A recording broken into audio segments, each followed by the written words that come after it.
हम अध्ययन द्वारा शैतान को क्रोधित कर सकते हैं। आमीन।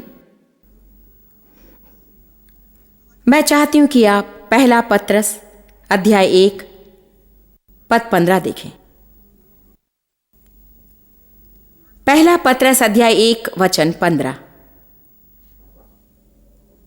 प्रभु, हम सच में वचन से प्रेम करते हैं।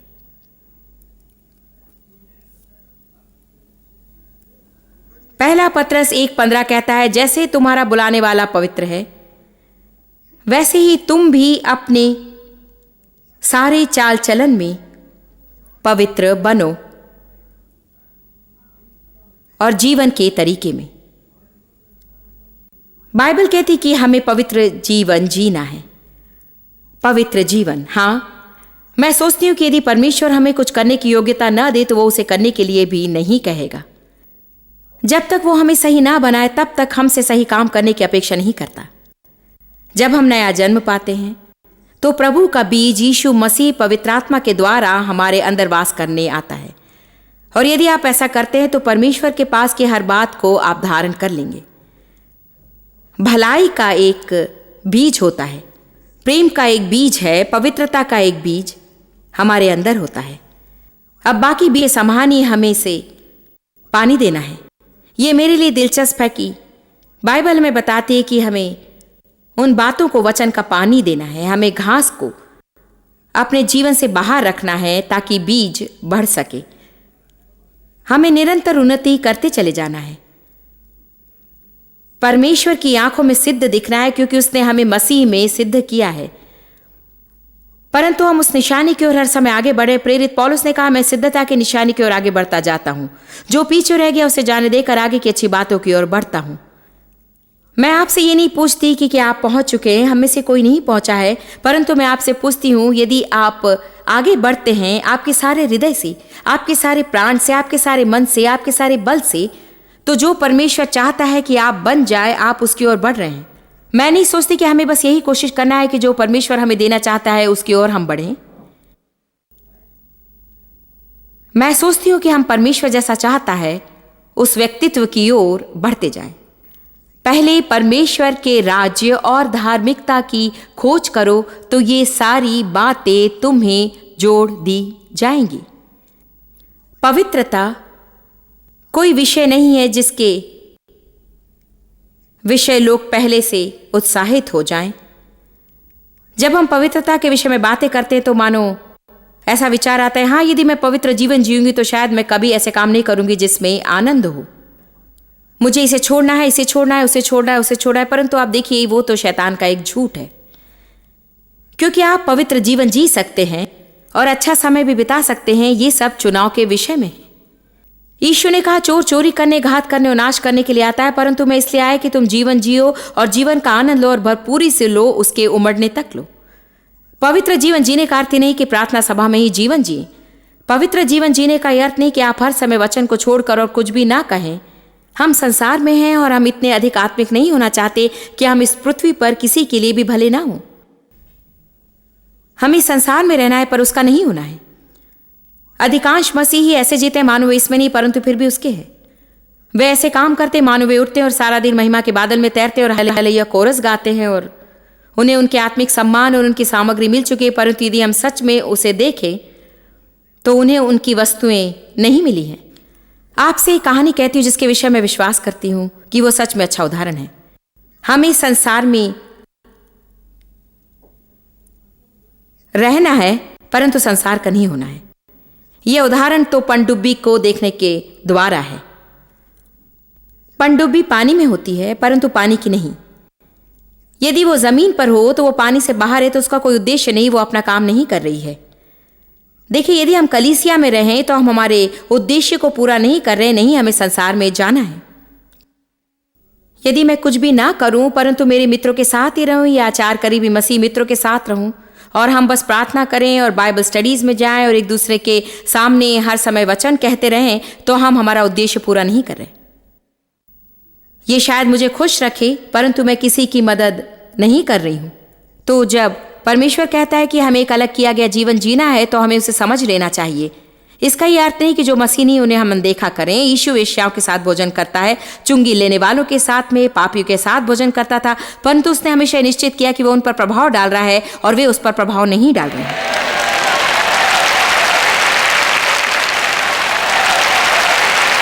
आप सच में उन लोगों के साथ में मधुर और अच्छे हो जाएं जो आपके आसपास रहते हैं और वे मसीह यीशु में विश्वासी नहीं है, क्योंकि यदि आप अधिक आत्मिक ऐसे काम करेंगे और वे कुछ भी अच्छे नहीं है, तो जो आपको कहना है उसे सुनने के लिए वो कभी भी खुद को नहीं खोलेंगे।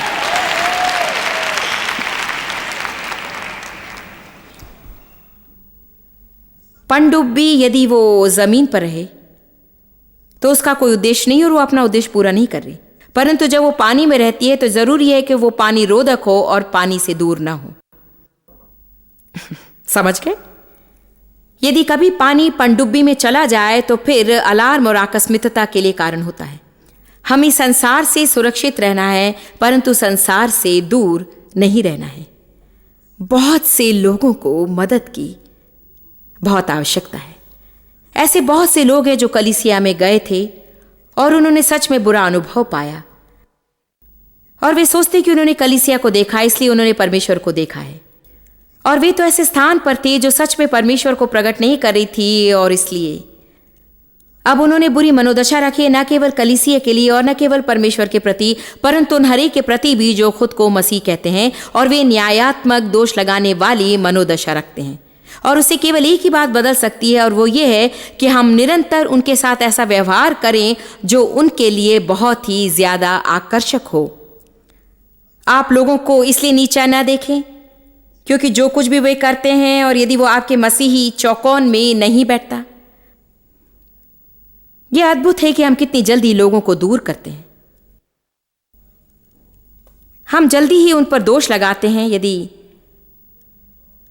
लोगों के बालों पर नीले पट्टे हों या लिबर्टी स्पाइक्स हों, जानते हैं मैं लोगों की ओर देखकर सोचती थी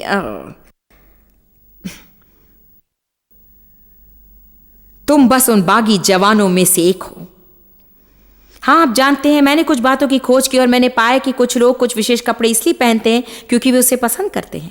ये तो उनके लिए स्टाइल है और वे उसे पसंद करते हैं। जैसे मैं अपनी बातें पसंद करती हूँ वैसे ही वे अपनी बातें पसंद करते हैं। लोग हमारे समान नहीं दिखते, इसलिए उन सबको अलग रखना हमें बंद करना है।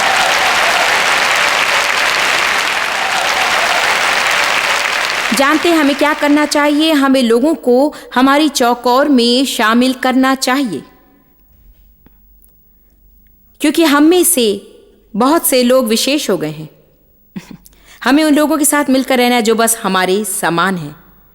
यीशु ने 3 वर्ष के कम समय में ही पूरे संसार पर ऐसा प्रभाव डाला है जो कभी खत्म नहीं हुआ। उसके चेले 12 मनुष्य, उन्होंने समाज पर कभी खत्म ना होने वाला प्रभाव डाला है। और मैं सोचती हूँ कि हमें खुद ये प्रश्न समय समय पर पूछना है कि मैं मेरे संसार पर कैसा प्रभाव डाल रहा हूं। मैं लोगों पर किस तरह का प्रभाव डाल रहा हूं। हम बाकी लोगों के समान होना नहीं चाहते हैं, परंतु हम उन्हें दूर करना भी नहीं चाहते। हाँ, निश्चय ही पूरे संसार के लोगों की सेवा करने की कोशिश करना है तो आपको परमेश्वर में मजबूत होना है और आपको कुछ ऐसे समर्पण करने हैं। यदि आप ऐसा ना करें तो शायद आप ऐसी कुछ बातों में फंस जाएंगे जिनके साथ आपका कोई लेना देना नहीं है। यदि आप मजबूत नहीं हैं तो आप समझौता करना शुरू करेंगे। इसीलिए आपको वो कुछ बातें सीखनी है जो मैं आज आपको पवित्र जीवन और परमेश्वर के भय में जीने के विषय सिखाऊंगी। जैसा मैंने कहा कि पवित्रता तो आज बहुत से लोगों के लिए बहुत विख्यात विषय नहीं है, लेकिन परमेश्वर के लिए है। वो पवित्र परमेश्वर है और मेरा विश्वास है कि आज मसीही लोगों में कुछ बेकार की बातें हो रही हैं। उसका एक कारण है कि हम पवित्रता के विषय बहुत प्रचार नहीं कर रहे। जानते हैं, हमने पिछले 6 महीनों में देखा है, मतलब मुझे व्यक्तिगत रूप से बहुत सी बातों के साथ में व्यवहार करना पड़ा। मैं बस वही कर सकती थी। आज भी जब मैं उसके विषय सोचती हूं तो मैं बस मतलब बस लोगों से आप वो प्राप्त करते हैं जिसकी आपने कभी कभी कभी कभी भी अपेक्षा नहीं की थी और आपको कहना पड़ता है कि आखिर क्या गलत है। आखिर क्या गलत है? हाँ, मेरे पास पूरा उत्तर नहीं है, परंतु मैं एक बात जानती हूँ कि वो गलत है, और वो है कि लोगों के पास परमेश्वर के प्रति आदर युक्त भय और सम्मान नहीं है। हमें परमेश्वर का इतना आदर करना है कि यदि वो कहे तुम इसे मत करो तो हमें उसे नहीं करना है, और हमें ये जानना है कि परमेश्वर जो कुछ भी हमें करने के लिए कहता है वो हमारी भलाई के लिए है। जब बाइबल कहती कि तू ना करना, तो वो हमें आनंद से दूर रखने के विषय नहीं, वो तो हमें मृत्यु से दूर रखने के लिए है। प्रभु जो कुछ हमें नहीं करने के लिए कहता है वो हमारी भलाई और हमारे लाभ के लिए है। बाइबल सच में कहती है कि यदि हम परमेश्वर के भय में ना चलें तो हम सिद्ध पवित्रता में नहीं चलते हैं। देखिए 2 कुरिन्थियों अध्याय 7 पद 1।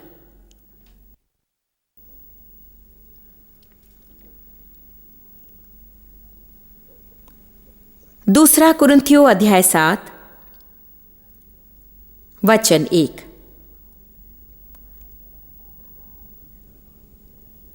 सो ही प्यारों, जबकि ये प्रतिज्ञाएं हमें मिली हैं,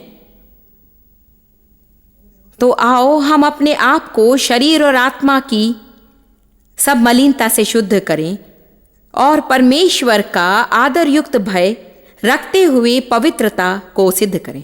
तो वो क्या कह रहा है? वो कह रहा है कि हमें परमेश्वर के साथ काम करना है।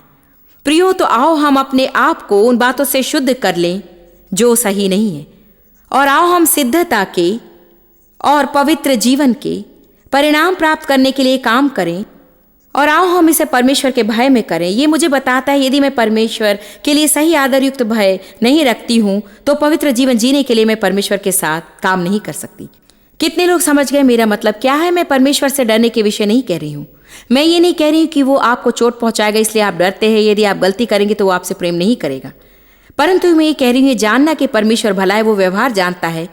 हम किसी पोस्टमैन या डाकिया से व्यवहार नहीं कर रहे हैं, और यदि परमेश्वर कुछ कहता है तो हमें उसका आदर रखने के लिए उसे करना है। यदि मैं अपने हृदय में जानती हूँ कि परमेश्वर मुझे कुछ करने के लिए मना कर रहा है, जानते हैं, तो मुझे इसे समझने की जरूरत भी नहीं कि क्यों। जब बच्चे माता पिता से पूछना शुरू करते हैं कि क्यों क्यों क्यों, तो वे क्या कहते हैं? तुम्हें इसे इसलिए करना है क्योंकि मैंने कहा है। जानते हैं हमें सब बातों के लिए क्यों समझने की जरूरत नहीं है। मुझे नहीं मालूम कि अब वे सेना में किस रीति से व्यवहार करते, परंतु मैं जानती हूँ कि जब मेरे पति सेना में थे, ये तो तब की बात है जब यह अनिवार्य था और सबको जाना ही होता था, जिसके विषय मैं सोचती हूँ अच्छा था वे वहाँ पर ऐसा प्रशिक्षण प्राप्त करते हैं जो शायद वे जीवन में कहीं और नहीं प्राप्त कर सकते हैं।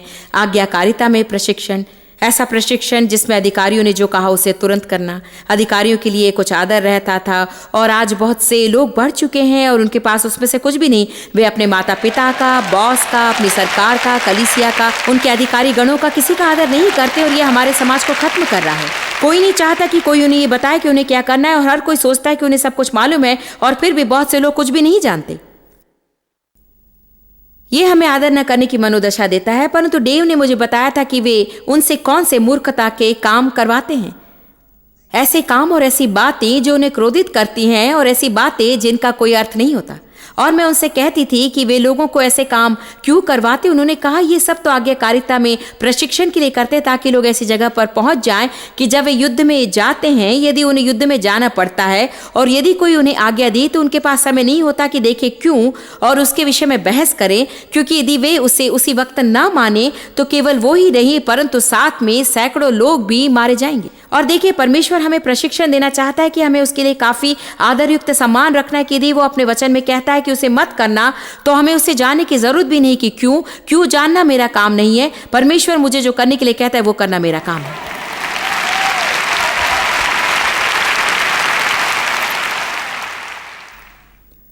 हम इसे नहीं निकालेंगे, परंतु रोमियो 3:18 में बाइबल ऐसे लोगों के विषय बताती है जो निकम्मा जीवन जी रहे हैं।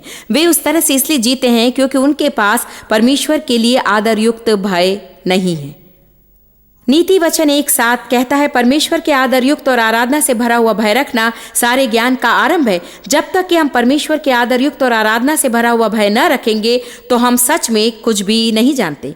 मैं चाहती हूँ कि आप मेरे साथ देखिए सबोपदेशक अध्याय 12।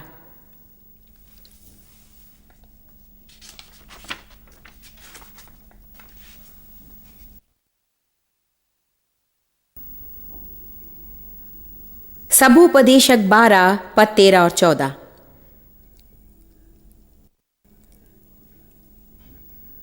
अब सबसे पहले आपको सभोपदेशक समझना है कि खुश रखने की कोशिश करने के लिए दूसरे व्यक्ति जो कुछ कर सकते हैं वो सब करने की कोशिश सुलेमान ने की थी और उसने गलत दिशा से शुरू किया।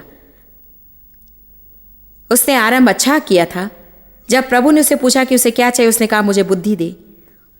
इसलिए सुलेमान के पास दूसरों से अधिक बुद्धि थी, और जबकि उसके पास अधिक बुद्धि थी उसने शुरू में परमेश्वर का अद्भुत सही भय रखा था, परंतु वो दूर चला गया और उसने खुद को खुश रखने के लिए सब कुछ करने की कोशिश की और खुद के लिए महल बनाए और सब तरह की पत्नियां रखी और उसके पास पैसा था और उसके पास वस्तुएं थी और फिर भी वो दयनीय था।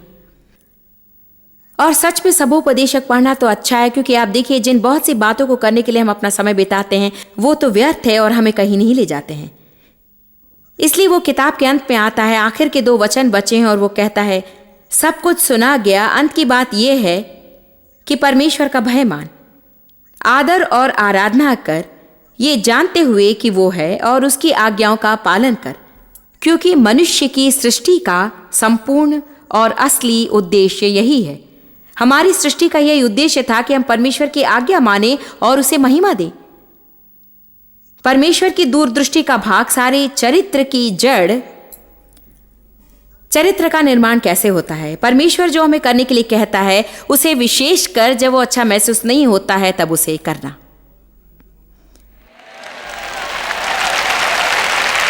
शायद कुछ ही लोग इसे प्राप्त कर रहे हैं। जानते हैं हम कब आत्मिक रूप में बढ़ते हैं, जब वो अच्छा महसूस नहीं होता है तब भी सही करने के द्वारा। जब मैं उस जगह पहुंच जाती हूं जहां परमेश्वर जो कुछ कहता है उसे मैं करती हूं, क्योंकि मैं अब उस जगह तक पहुंच चुकी हूं जहां मैं उसका आनंद लेती हूं, उसकी आज्ञा मानना अच्छा महसूस होता है। परंतु जब मैं उसे करती हूं तो मैं अगले स्तर पर नहीं जाती हूं। मैं वहां इसलिए पहुंच सकी क्योंकि मैंने भूतकाल में चोट खाई है। मुश्किल क्या है जानते, जो लोग आपके साथ सही व्यवहार नहीं करते उनके साथ सही व्यवहार करना, परंतु प्रभु ने वो हमें करने के लिए कहा है। जो आपसे बुरा व्यवहार करे उनके साथ अच्छा व्यवहार करें। जो आपको सताते हैं, बुरा व्यवहार करते हैं और आपका शोषण करते हैं, उनके लिए प्रार्थना करें। परमेश्वर ने प्रतिज्ञा की है कि यदि जो वो हमें करने के लिए कहता है उससे हम चाहे कठिन होने पर भी करते हैं तो वो हमारे पास आएगा, और जो कुछ हम कल्पना कर सकते उससे भी अधिक वो हमें आशीष देगा। मुश्किल काम करते हैं तो हम उन्नति पाते हैं। सभी कहें जब मुझे चोट लगती है तब मेरी उन्नति होती है, जब मैं मुश्किल बातें करती हूं तब मेरी उन्नति होती है। इसे याद रखें, क्योंकि जब मुश्किल बातें आती हैं और आपके शरीर में दर्द शुरू होता है और आपके शरीर में प्रतिक्रिया शुरू होती है, तो आप कह सकते हैं जानते चाहे ये चोट पहुंचाए तो भी मुझे इसे करना होगा, क्योंकि देखिए यदि आप नहीं करेंगे तो आप इसके दूसरी ओर नहीं जा सकेंगे। बाहर जाने का रास्ता तो केवल उससे गुजरना है। किसी बात से दूर भागने से आप उससे बाहर नहीं आते। उन बातों में से बाहर निकलने के लिए आपको उसमें से होकर जाना होगा, ताकि आप अगले जीवन भर उन बातों में से होकर ना जाएं।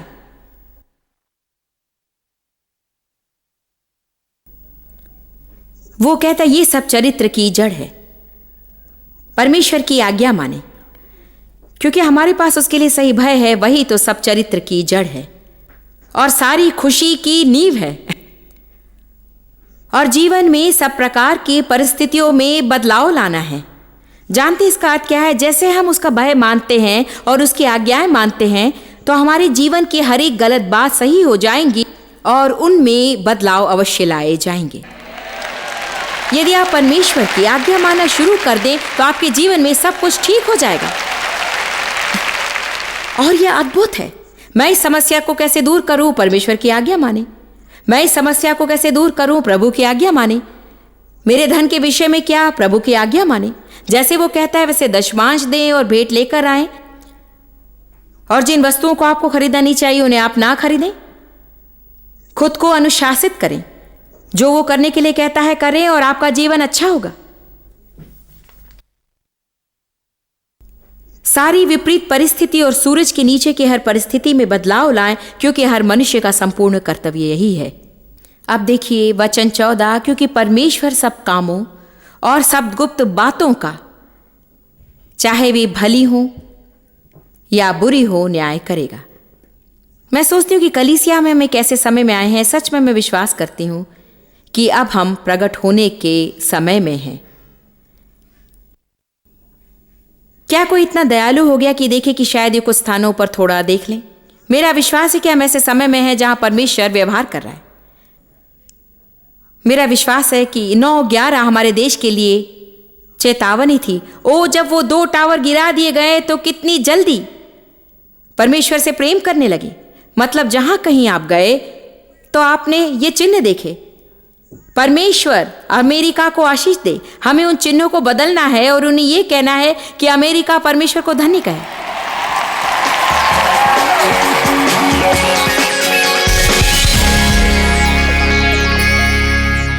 यीशु ने कहा, यदि तुम मुझसे प्रेम करते हो तो मेरी आज्ञाएं मानोगे। मैं आपको प्रोत्साहित करती हूँ कि जब आप परमेश्वर से प्रेम करते हैं तो सही काम करने की लगन से कोशिश करें, इसलिए नहीं कि आप उससे कुछ प्राप्त करें। वो आपके लिए क्या कर सकता है इसलिए नहीं, परंतु वो जो है उसके लिए आप हमेशा उसे खोजें। इसलिए कई बार जब हम अलग अलग उत्पादन लाते हैं तो लोग अधिक मीठा चाहते हैं, और जिसे मैं मांस और सब्जियां कहती हूँ वे उसे पसंद नहीं करते हैं, जो सच में उन्हें परमेश्वर की ओर ले जाएगा और शायद और अधिक बलिदान की ओर ले जाएगा। परंतु मैं आपको बता सकती हूँ कि यदि आप आनंद का नया स्तर और शांति का नया स्तर देखना चाहते हैं तो आप जो चाहते हैं उससे ऊपर जाने के लिए आपको परमेश्वर में गहराई में जाना होगा। ये सारी जानकारी ले मैं अंतिम शब्दों के साथ वापस आऊंगी, जो कि एक गवाही है जिसका आप आनंद अवश्य उठाएंगे। मैं जानती हूँ कि सच में हजारों लोग हमारे लिए प्रार्थना करते हैं और सेवकाई की आर्थिक मदद करते हैं। आप हमारे साथ सहभागी हैं और हम आपकी सराहना करते हैं। मैं अब जो गवाही पढ़ने जा रही हूँ वैसी गवाही सुनना आपके लिए अच्छा होगा। हमारी कुछ किताबें लगभग 63 भिन्न भाषाओं में अनुवाद की गई हैं और हम महसूस करते हैं कि पूरे संसार के लोगों के लिए ये बहुत ही महत्वपूर्ण है। हम सच में हर वर्ष ऐसी लाखों किताबें बांटते हैं ताकि लोग अपनी स्थानिक भाषा में सुसमाचार को अच्छी तरह से सुन सकें। ये अल्जीरिया से पत्र है। मैं आपके कार्यक्रम की सराहना करता हूँ। जॉयस की शिक्षा थकित मन को सांत्वना देती है और परेशान मन में ज्योति लाती है और दर्शकों को केवल मसीह में विश्वास से जीने की समझ और सामर्थ्य देती है। मैं परमेश्वर का धन्यवाद देता हूँ कि जॉयस की किताब अरेबिक भाषा में अनुवाद की गई है। फिर से मैं आपको प्रोत्साहित करती हूँ कि जैसे आप जॉयस मेयर मिनिस्ट्रीज की सहायता करते हैं तो आप सच में पूरे संसार में सुसमाचार फैला रहे हैं। आपकी सहभागिता के लिए धन्यवाद। आप जितना जानते हैं उससे भी अधिक आप हमारे लिए जॉयस मेयर मिनिस्ट्रीज एशिया में महत्वपूर्ण है। हम आपकी सराहना करते हैं। आप सौभाग्यों का धन्यवाद देते हैं कि इस संसार भर की सेवकाई को आप सफल कर रहे हैं। एक साथ हम भूखों को भोजन, गरीबों को कपड़े दे रहे हैं और पूरे संसार में सुसमाचार प्रचार कर रहे हैं। हमसे आज ही संपर्क करें या लॉग करें jmmindia.org। अपने प्रार्थना निवेदन भेजें, हमारे स्रोत के विषय जानें, जॉयस की सभाओं के विषय जानें, और जैसे हम पूरे संसार में मसीह के प्रेम को बांटते हैं तो आप हमारे साथ सहभागी हो जाएं।